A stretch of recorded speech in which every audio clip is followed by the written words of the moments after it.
Hi, and welcome to Season 9, Episode 4 of My Words, Our Journey. A Captain's Last Voyage. I'm Monty, your host and author. To recap our last episode, there's really only two things you need to remember.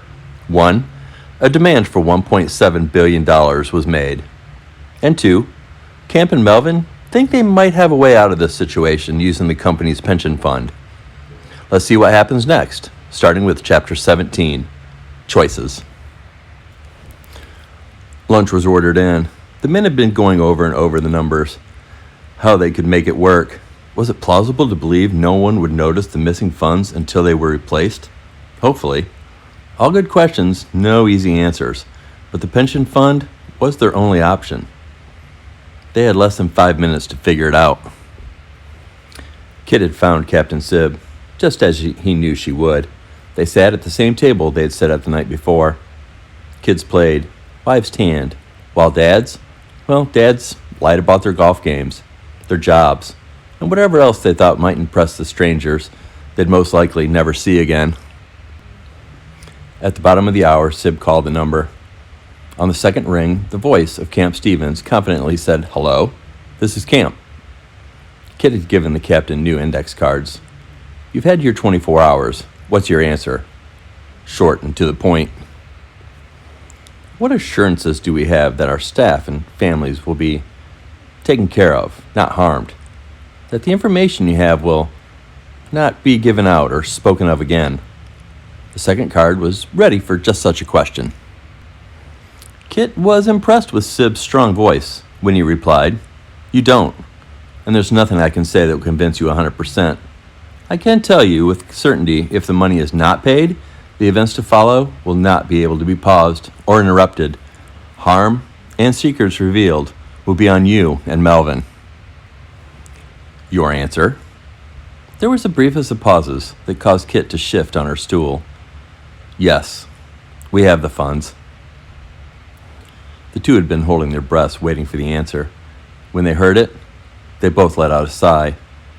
Kit tapped the card so Sib would finish the call. "Perfect. The account number and routing number will be sent in the next few minutes. If we see the funds hit the account in the next half hour, you'll never hear from us again." And with that, the call was ended. Kit was the first to speak. "You did well. You made the right choice, just as they did. Now, what time should I be ready for dinner tonight?" Captain Sib looked at her with a puzzled look. "Well, I am your date for the captain's dinner, right?" Chapter 18, A Promise. Dinner was to be served promptly at 7 p.m. Captain Sib was at Kit's door at 6:45. After the call, he made sure that he wasn't needed by any of the staff.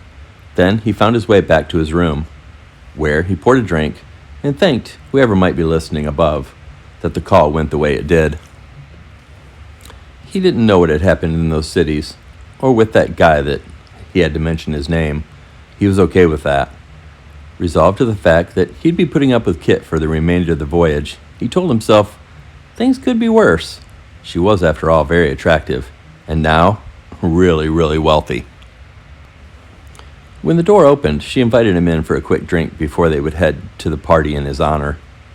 Inside, he wasn't sure what to expect. Nothing really would have surprised him at this point, but just Kit, a clean suite, and 2 glasses of red wine. "One of your crew told me you liked this," as she held up the bottle of wine that she had just poured from. "They would be correct," he said with a not totally fake smile. As she brushed her hair back, the way a confident woman does, he thought, she really is stunning.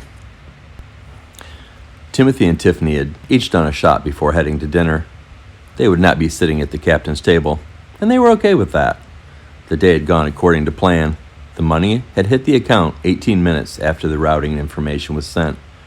After literally months of research, the money was in a secure location where authorities could not trace it, meaning it was untouchable unless Timothy wanted it to be touched. Tiffany was on cloud 9. All the hard work and sacrifices was paying off. So many lives would be changed for the good with this money. She was thinking less of herself and more about the others on the team that had really put their faith in her and Timothy. It felt good. It just felt good. They had notified everyone of the deposit. Only a few more days, and everyone could transition into their new lives. When the couple entered the great room, set aside for the big event, they were met with happy faces and a table set with champagne. It was a time to celebrate. Kit had seen them enter the room. She and the captain were in line for a couple of mixed drinks. They were kind of celebrating too. They both knew today had gone well, and the captain had played his role perfectly. They hadn't talked about the money, how it was going to be split, her take, nothing like that. But he had to know she was a very wealthy woman now. He was above asking that kind of question. She appreciated it. They had been told, by more than one person in the crowd that evening, what a good-looking couple they were, and Kit had to agree. Kit to Sib. Would you prefer if I gave you a break? I can give you some space. I'm sure the last few days have taken their toll.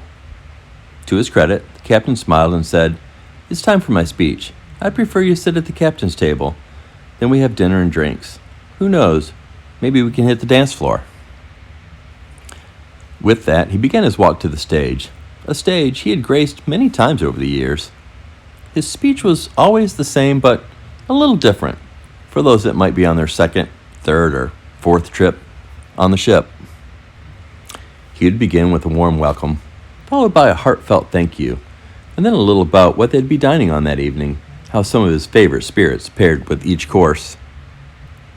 Then, to the staff's surprise, instead of ending, he paused for a moment, as if deciding if he was going to continue. Those that knew of the heist held their breath. He wouldn't risk their families, would he? I know I've thanked my staff and the team that makes all this possible, but there's a few passengers I'd like to recognize. Not by name, but they know who they are. I just want to thank each of you for making my last voyage what it is. I'm not sure how I deserve to be the one that you chose for such an honor, but, Captain choked up a little bit, but I'll spend the rest of my life trying to find a way to repay each and every one of you. Captain's last voyage should be special, something for them to look back on with fond memories, a sense of pride for what they have accomplished. I promise I'll find a way to repay you for how I'll remember this trip, how I'll remember my last ocean voyage on the ship I love. He paused again. Now, enough of that. Let's eat and celebrate. The speech was received well, the crowd cheering for the captain, but also because the side doors had opened wide, appetizers were beginning to be distributed. Kit was not so pleased, and while she smiled and clapped for the captain, as he shook hands and made his way back to their table, he could see in her eyes how many other feathers in the room had he ruffled. He had been up most of the previous night, thinking about the position these people had put him in. The more he thought about it, the more he realized they had stayed in the shadows. It was he that had spoken to the staff, with Kit as more of a supporting role. He had been the one to call the corporate office and demand the money. He'd been the one to mention the cities. That stung. He was not a man used to being taken advantage of.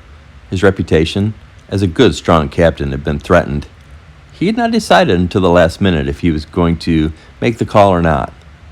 He decided to call him out. They had cornered him and left him no choice. Chapter 19. Babysitters.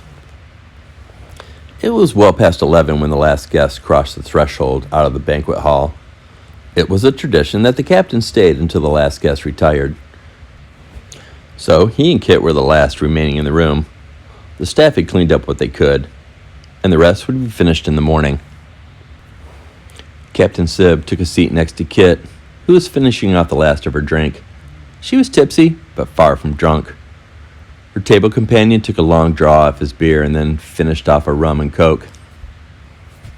Are you sober enough to talk about tonight, or should we wait until tomorrow morning? Talk about what?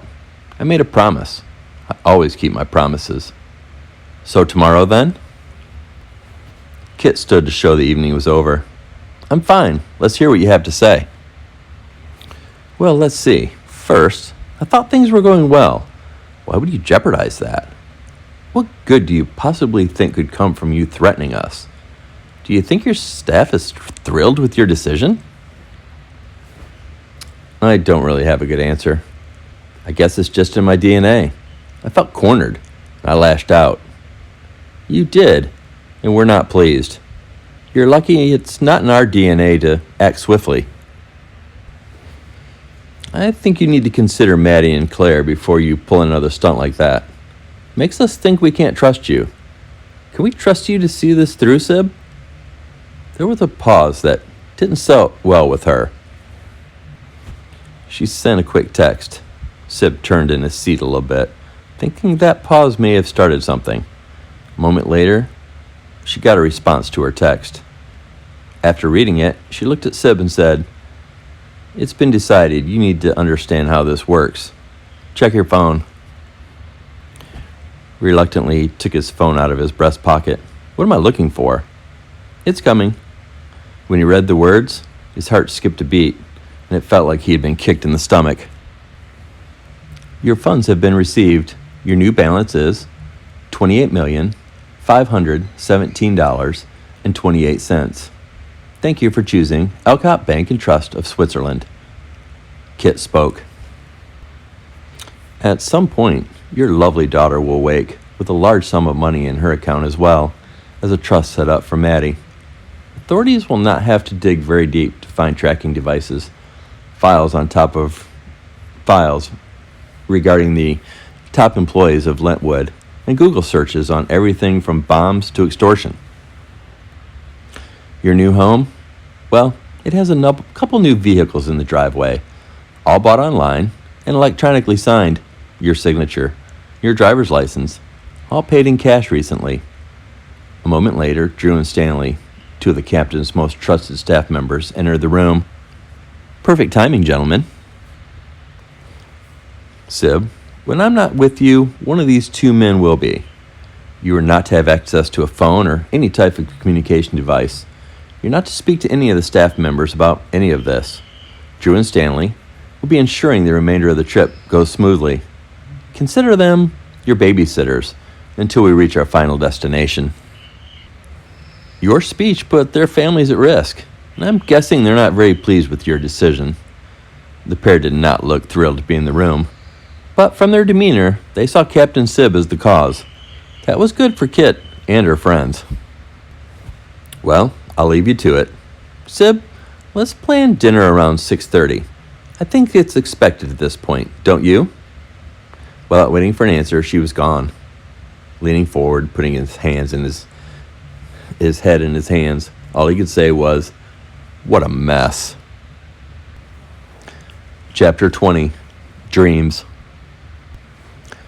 Kit was sitting in her room thinking about how everything was going so far. She was pleased, but to be honest, the captain's word had hurt her. He would never know, but despite the circumstances, she thought they had made a connection, a strange and improbable connection, but still. Her thoughts drifted to the moment that they were off the ship, each heading their own way. What after that? Well, whatever she felt like at the moment. Maybe back to the States. Maybe not. That was her why. Timothy and Tiffany were monitoring things from the phones and computers. They were up to date on all the happenings with the captain. They had also heard from their land crews. Everything seemed to be going smoothly. The next few days could not go quick enough. Tiffany was looking at something on her phone when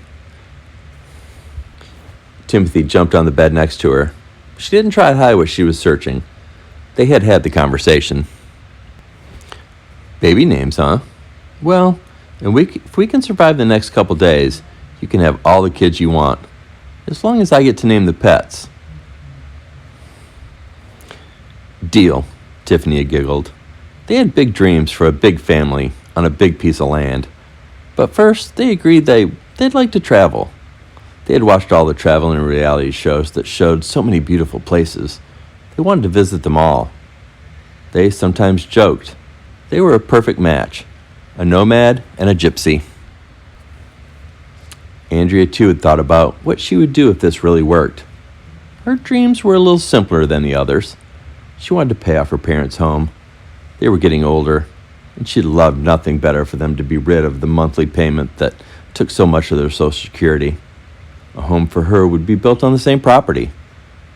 That way, she would be able to take care of them as they aged, drive them to their appointments, cook, clean. The money could certainly make their dream a reality several times over. Gary, well, he wanted to be a writer. He had scribbled notes over the years, a few good ideas, a few that he thought, with time, could be developed and turned into something. He could really invest the time he wanted into that dream. He could look for inspiration, write from wherever. He loved fine food and beverages, so he'd reward himself after a casual day of writing with a nice meal and a very expensive bottle of wine. Meredith, well, she had already spent several $100,000 in her mind. She wanted the kids to have the very best education. She wanted to provide them with great Sweet 16 parties, like the ones on MTV. She was going to be that mom, and she could already not think about much past that. If one of the kids wanted a gold statue of a life-size giraffe, well, she'd find somebody to make it. Then there was Andrea. She had not spent a penny of the money in her thoughts or dreams. She was a little more practical than that, if you asked her. That didn't mean she didn't have dreams, though. She liked to visit every country, photographing her journeys, the people, the sights, the things that made a place special. Not what you might find in a travel guide, but the other stuff, whatever it may be. Her companion on these adventures? A miniature pincher, male. She'd name him Max. But this dream was hers long before the current adventure they were on, and it would still be if this didn't work out. Chapter 21. A different set of glasses. The island stop had been his favorite for the past several years. The people, the food, just everything about it. This time it'd be different. He was just going through the motions at this point.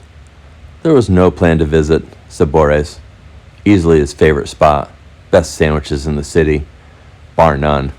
The staff, great. Location, special. Inside a great farmer's market. His memories of the locals and the visitors he had met over the years, priceless. Would he be branded a criminal? Not if everything went as the true criminals hoped, right? Following their logic, if he, his staff, and the top brass at Lintwood kept quiet, the extortion money was paid, then they walked off into the sunset. And he was a very rich man. So, theoretically, he was working with or rooting for the bad guys. Was that what was happening? Unless there was something he wasn't privy to, or something he was missing, then yes, he was hoping the bad guys got away. Everyone going their own way. He really wanted to talk to Drew and Stanley, see where their heads were, but each time he tried, they shut him down, which led the captain to believe they had received deposits as well. Money can cause one to put on a different set of glasses, look at a situation in a whole new light. Or they could be dark glasses, just cause you to look the other way. The ship was making its final approach. He would assume his position next to the rest of the staff as the eager guest departed. As he stood, Stanley did too. There was not much words that were spoken between the two, each in their own thoughts, they reckoned. He wouldn't be wrong. Stanley had been running numbers through his head ever since he had been told $16 million would be deposited into his account if only they made it to the next port, Southampton, with no issues. That's all he had to do. As the captain tipped his hat to those exiting the ship for a day filled with fun, drinks, spending, more drinking, and more selfies than one could imagine, Kit approached. After everything, he still found her attractive. She smiled as she made her way through the exiting, excited travelers. With a smile, Kit said, "Well, let's go try this little place called Sabores I keep hearing about. My treat. Maybe we can pick up a couple of postcards and a fridge magnet while we stroll through the city." He was taken aback. They had not discussed spending the day together. He'd assumed he'd be staring at a wall while Drew and/or Stanley pretended they weren't even in the room. As she took his arm, one of the guests said, "I can think of worse ways you could spend your day there, Captain." And with that, he nodded to Drew, and he and Kit were off. Sib lowered his glasses, studied her for a moment, then thought, a different set of glasses indeed. Okay, let's stop there for today. Thank you so much for listening. I truly appreciate all the support. I hope you're enjoying the journey. Also, you can find all episodes of My Words, Our Journey now on YouTube. Have a great day. Thanks for listening.